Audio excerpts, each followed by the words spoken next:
വെറുമൊരു മോഷ്ടാവായോരെന്നെ കള്ളനെന്നു വിളിച്ചില്ലേ, താൻ കള്ളനെന്നു വിളിച്ചില്ലേ എന്നൊരു കവിതയുണ്ട് പ്രൊഫസർ അയ്യപ്പ പണിക്കരുടേതായിട്ട്.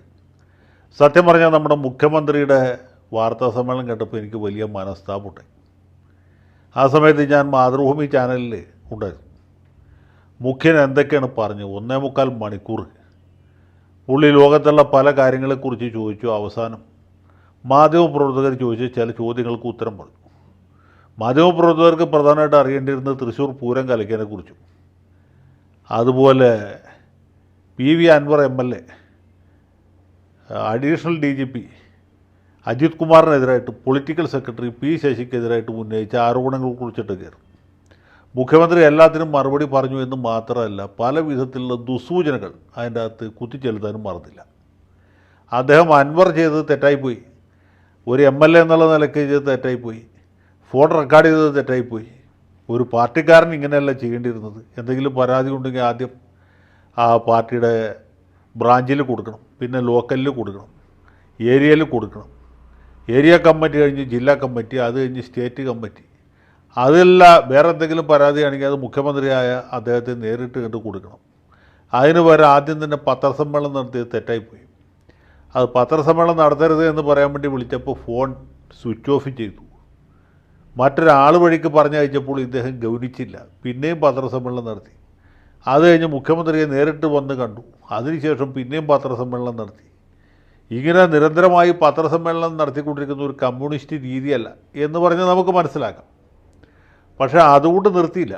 അദ്ദേഹം കേരളത്തിലെ ക്രമസമാധാന പരിപാലന രംഗത്ത്, പ്രത്യേകിച്ച് ഈ കള്ളക്കടത്ത് സ്വർണം പിടിക്കുന്നതിൽ കഴിഞ്ഞ കാലത്ത് കൈവരിച്ച നേട്ടങ്ങളെക്കുറിച്ച് ഉപന്യസിച്ചു. മൊത്തം ഇത്ര കിലോ സ്വർണം പിടിച്ചു, ഈ വർഷം ഇത്ര പിടിച്ചു, കഴിഞ്ഞ വർഷം ഇത്ര പിടിച്ചു, കഴിഞ്ഞ മുമ്പത്തെ വർഷം ഇത്ര പിടിച്ചു, അതിലൊരു പ്രത്യേക ജില്ലയിൽ പിടിച്ചത് ഇത്രയാണ്. അത് തന്നെ ഒരു ശരിയല്ലാത്ത രീതിയാണ്. കേരളത്തിൽ 14 ജില്ലകളുണ്ട്. മുഖ്യമന്ത്രി ഒരു ജില്ലയിൽ മാത്രം പറഞ്ഞു, ബാക്കി 13 ജില്ലയിൽ പറഞ്ഞില്ല. അതിൽ തന്നെ ഒരു വിവേചനമുണ്ട്, അതിൽ തന്നെ മറ്റ് പല ദുസ്സൂചനകളും അടങ്ങിയിരിക്കുന്നു. അതൊരു മുഖ്യമന്ത്രിക്ക് ചേർന്ന വർത്തമാനമായിരുന്നില്ല. എന്തുവാട്ടെ, ഒരു ജില്ലയിൽ ഇത്ര കിലോ സ്വർണം പിടിച്ചു, അതുകൂടാതെ ഇത്ര ഹവാല പണം പിടിച്ചു, ഈ വർഷം ഇത്ര പിടിച്ചു, കഴിഞ്ഞ വർഷം ഇത്ര പിടിച്ചു, കഴിഞ്ഞ മുമ്പത്തെ വർഷം ഇത്ര പിടിച്ചു, അതും ഈ പ്രത്യേക ജില്ലയിൽ ഇത്രയായിരുന്നു എന്ന് അദ്ദേഹം പറഞ്ഞു. മറ്റ് ജില്ലകളിലെ പറഞ്ഞില്ല. അപ്പോൾ ഈ ഹവാല ഇടപാട് നടക്കുന്ന മുഴുവൻ ഒരു ജില്ലയിലാണ്, കള്ളക്കടത്ത് സ്വർണം വരുന്ന മുഴുവൻ ഒരു ജില്ലയിലാണ്. എന്നിട്ട് ഒരു കാര്യം പറഞ്ഞു, കരിപ്പൂർ വിമാനത്താവളം മുഖേന ഇതുപോലെയുള്ള പല കുറ്റകൃത്യങ്ങളും നടക്കുന്നുണ്ട്. അങ്ങനെ ചെയ്യുന്നതിനെ പോലീസ് പിടികൂടുന്നുണ്ട്, പോലീസ് കാര്യക്ഷമമായി പ്രവർത്തിക്കുന്നുണ്ട്. ഈ പിടികൂടുന്ന ഉദ്യോഗസ്ഥരെ ബലി കഴിക്കാൻ തയ്യാറല്ല. അങ്ങനെ ചെയ്താൽ പോലീസിൻ്റെ മനോവീര്യം തകരും എന്നാണ് പറഞ്ഞത്. അപ്പോൾ ഇത് കേൾക്കുന്നവർ തെറ്റിദ്ധരിക്കും. ഞാൻ അതാണ് പറഞ്ഞത്, വെറുമൊരു മോഷ്ടാവായവരും എന്നെ കള്ളനെന്ന് വിളിച്ചില്ല എന്നുള്ള പ്രശ്നം വരുന്നത് ഇവിടെയാണ്. ഇത് കേൾക്കുന്നവർ തെറ്റിദ്ധരിക്കും. എന്താണ് ഈ തട്ടിപ്പുകാർക്ക് ഓശാന പാടുന്ന ആളാണോ PV അൻവർ? PV അൻവർ പോട്ടെ, അദ്ദേഹത്തിൻ്റെ കൂടെയുള്ള മഹാനായ KT ജലീലിൻ്റെ സ്ഥിതി ആലോചിച്ചു. ജലീലിനെ പോലെ ഇത്ര സത്യസന്ധനായ സുമുഖനായ പോട്ടെ, മുഖ്യമന്ത്രി തിരുവോണത്തിന് പായസം കൊടുത്തയച്ചത് വേറെ ഏതെങ്കിലും ഒരാളുണ്ടോ? ആ മാന്യദേഹത്തെക്കുറിച്ചാണ് ചോദിക്കുന്നത്, അദ്ദേഹത്തെക്കുറിച്ചാണ് പറയുന്നത്.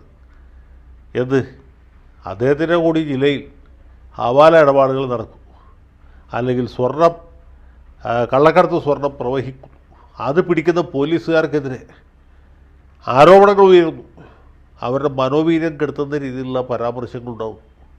ഇത് പറയുമ്പോൾ നമ്മൾ മനസ്സിലാക്കേണ്ട ഒരു കാര്യമുണ്ട്, ഈ കാരാട്ട് റസാക്ക് മുൻ MLA സ്ഥിതി എന്താണ്, അദ്ദേഹത്തിൻ്റെ പുറകിലുണ്ടായിരുന്ന ആളുകൾ ആരൊക്കെ, അല്ലെങ്കിൽ ഇപ്പോൾ വിവാദത്തിലൊന്നും പെടാത്ത വേറൊരു MLA ഉണ്ട് കോഴിക്കോട് ജില്ലയിൽ, അദ്ദേഹത്തിൻ്റെ ബാക്ക്ഗ്രൗണ്ട് എന്താണ് എന്നാലോചിച്ചാൽ കാര്യം മനസ്സിലാവും.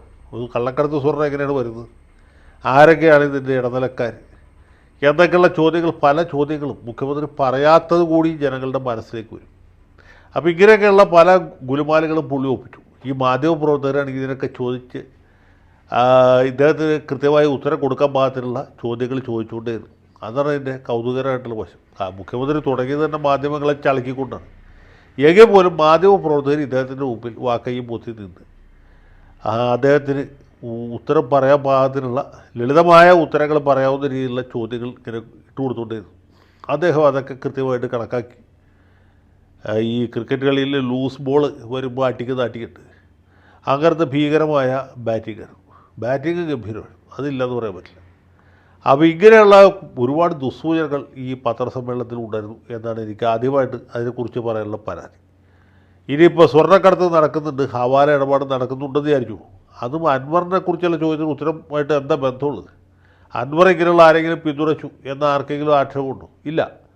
ADGP അജിത് കുമാർ പറഞ്ഞിട്ടുണ്ട് ഇദ്ദേഹത്തിന് ഈ സ്വർണ്ണക്കടത്ത് സംഘങ്ങളുമായിട്ട് ഹവാല ഇടപാടുമായിട്ടും ബന്ധമുള്ള ആളുകളുമായിട്ട് അടുപ്പമുണ്ട്, തീവ്രവാദ സംഘടനകൾക്ക് പിന്തുണ കൊടുക്കുന്നുണ്ട് എന്നൊക്കെയുള്ള ആരോപണങ്ങൾ അജിത് കുമാർ പറഞ്ഞിട്ടുണ്ട്. അപ്പോൾ അജിത് കുമാറിൻ്റെ ആരോപണങ്ങളെ സർവ്വതാ സാധൂകരിക്കുന്ന രീതിയിലുള്ള ഒരു പത്രസമ്മേളനമാണ് നമ്മുടെ മഹാനായ മുഖ്യമന്ത്രി ഇന്ന് നടത്തിയത്. അതുകൂടാതെ ഒരു കാര്യം പറഞ്ഞു, അജിത് കുമാറിനെതിരെ അന്വേഷണം നടക്കുന്നുണ്ട്, അന്വേഷണത്തിൻ്റെ റിപ്പോർട്ട് കിട്ടിയതിന് ശേഷം ബാക്കി നടപടി സ്വീകരിക്കും. അത് ഉറപ്പ് പറഞ്ഞിട്ടുണ്ട്. റിപ്പോർട്ട് കിട്ടിയാൽ, റിപ്പോർട്ട് അജിത് കുമാറിനെതിരെ ആണെങ്കിൽ അവിടെ പ്രശ്നം. റിപ്പോർട്ട് എതിരാണെങ്കിൽ നടപടി എടുക്കണം, റിപ്പോർട്ട് എതിരല്ലെങ്കിലും നടപടി എടുക്കണം. ഇയാളെ സർവീസിൽ നിന്ന് പിരിച്ചു വിടണം, ഇമ്മീഡിയറ്റായിട്ട് സസ്പെൻഡ് ചെയ്യണമെന്നുള്ള അൻവറിൻ്റെ ആവശ്യം. അത് ഗൗനിച്ചിട്ടില്ല, അതും പോട്ടെ. പൊളിറ്റിക്കൽ സെക്രട്ടറിയുടെ കാര്യം പറഞ്ഞപ്പോൾ മുഖ്യമന്ത്രി ക്രുദ്ധനായി. മുഖ്യമന്ത്രിക്ക് കോപൻ വന്നു. ഈ കോപൻ എന്നുള്ളത് വീക്കെൻ്റെ ഒരു ശൈലിയാണ്. അദ്ദേഹം പറഞ്ഞു അദ്ദേഹത്തെ നിയമിച്ചിട്ടുള്ളത് പാർട്ടിയുടെ സംസ്ഥാന കമ്മിറ്റിയാണ്, അൻവറല്ല. വല്ല ആൾക്കാർ വരുന്ന പരാതി കൊടുത്താൽ പരിശോധിക്കേണ്ട ജോലിയല്ല പൊളിറ്റിക്കൽ സെക്രട്ടറിയുടെ. പൊളിറ്റിക്കൽ സെക്രട്ടറി വളരെ സ്തുത്യർഹമായ രീതിയിൽ വളരെ കാര്യക്ഷമമായിട്ട് ജോലി ചെയ്തുകൊണ്ടിരിക്കുന്ന ഒരാളാണ്. അദ്ദേഹത്തെ മാറ്റേണ്ടതായ യാതൊരു സാഹചര്യവുമില്ല.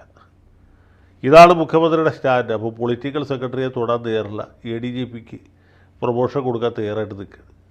അപ്പോൾ ഇങ്ങനെ അൻവറിൻ്റെ ആരോപണങ്ങളെല്ലാം തന്നെ മുഖ്യമന്ത്രി നിരാകരിക്കുന്ന കാഴ്ചയാണ് നമ്മൾ ഈ പത്രസമ്മേളനത്തിൽ കണ്ടത്. പൂരത്തിൻ്റെ കാര്യം പുള്ളി പറഞ്ഞു, പൂരത്തെക്കുറിച്ച് പഠിച്ചുകൊണ്ടിരിക്കുകയാണ്.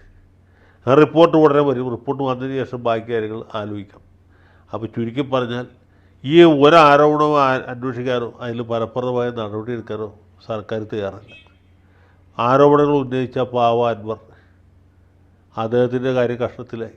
ഇപ്പോൾ ലീഗുകാരും കോൺഗ്രസ്സുകാരും BJPക്കാരും ഒക്കെ അൻവറിൻ്റെ താടിക്കിട്ട് തട്ടുന്നത്. ഇതുവരെ സംശയിച്ചിരുന്ന പാർട്ടിക്കാർ പോലും ഇദ്ദേഹത്തെ പരിഹസിക്കാൻ തുടങ്ങിയിരിക്കുകയാണ്. ഇത്ര ദിവസം പാർട്ടിക്കാർ കഴിച്ച് കാരണഭൂതൻ ഇതിനകത്ത് എന്താണ് കാര്യക്ഷമമായൊരു നടപടിയെടുക്കും, അൻവറിനെ വിളിച്ച് അഭിനന്ദിക്കും, പുള്ളിയെ AKG സെൻറ്ററിൽ വിളിച്ച് ആദരിക്കും എന്നൊക്കെയാണ്.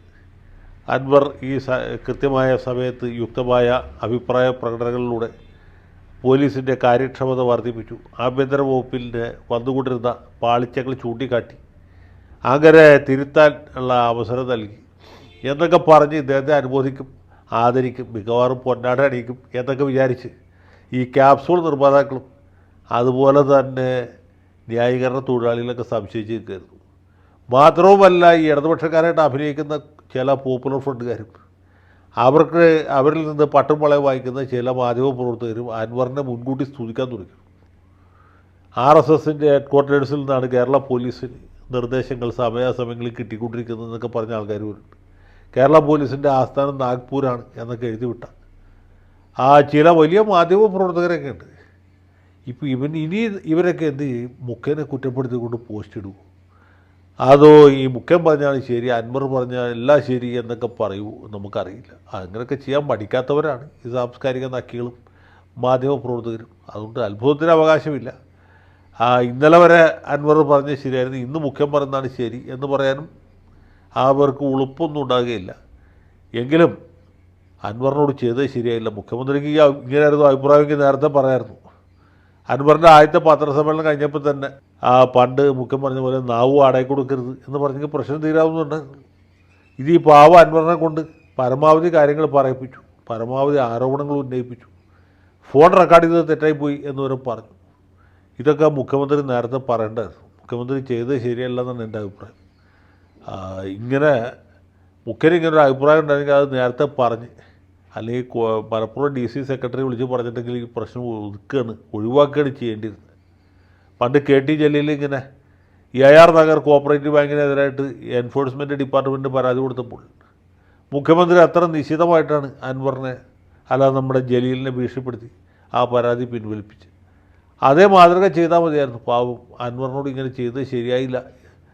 എന്ന് മാത്രമേ എനിക്ക് പറയാനുള്ളൂ. അൻവർ ഇപ്പോൾ ഞാനിത് പറയുന്ന സമയത്ത് അൻവർ പത്രസമ്മേളനം നടത്തുകയാണ്. മുഖ്യമന്ത്രിയെ ആളുകൾ തെറ്റിദ്ധരിപ്പിച്ചു, ADGP മഹാകള്ളനാണ്, അദ്ദേഹം ചെയ്തതെല്ലാം ശരിയാണ്, ഫോൺ റെക്കോർഡ് ചെയ്തത് ശരിയാണ്, അതിൻ്റെ ചില ഭാഗങ്ങൾ മാത്രം കേൾപ്പിച്ചത് ശരിയാണ്, ബാക്കി ഭാഗങ്ങൾ കൂടി കേട്ടാൽ പോലീസിനെ കുറിച്ച് ജനങ്ങൾക്ക് ഭയങ്കര ചീത്താഭിപ്രായവും പോലീസിൻ്റെ മനോവീര്യം തകരെയല്ല, പോലീസിൻ്റെ മാനാഭിമാനം തന്നെ അപകടത്തിലാവും എന്നൊക്കെയാണ്.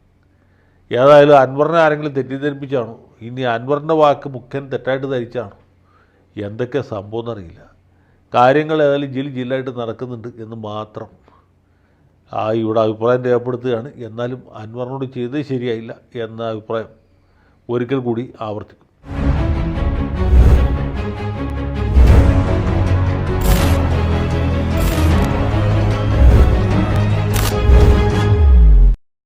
കൂടുതൽ വാർത്തകളും വിശേഷങ്ങളും നിങ്ങളിലേക്ക് എത്താൻ ABC മലയാളം സബ്സ്ക്രൈബ് ചെയ്യുക, ബെൽ ബട്ടണും അമർത്തുക.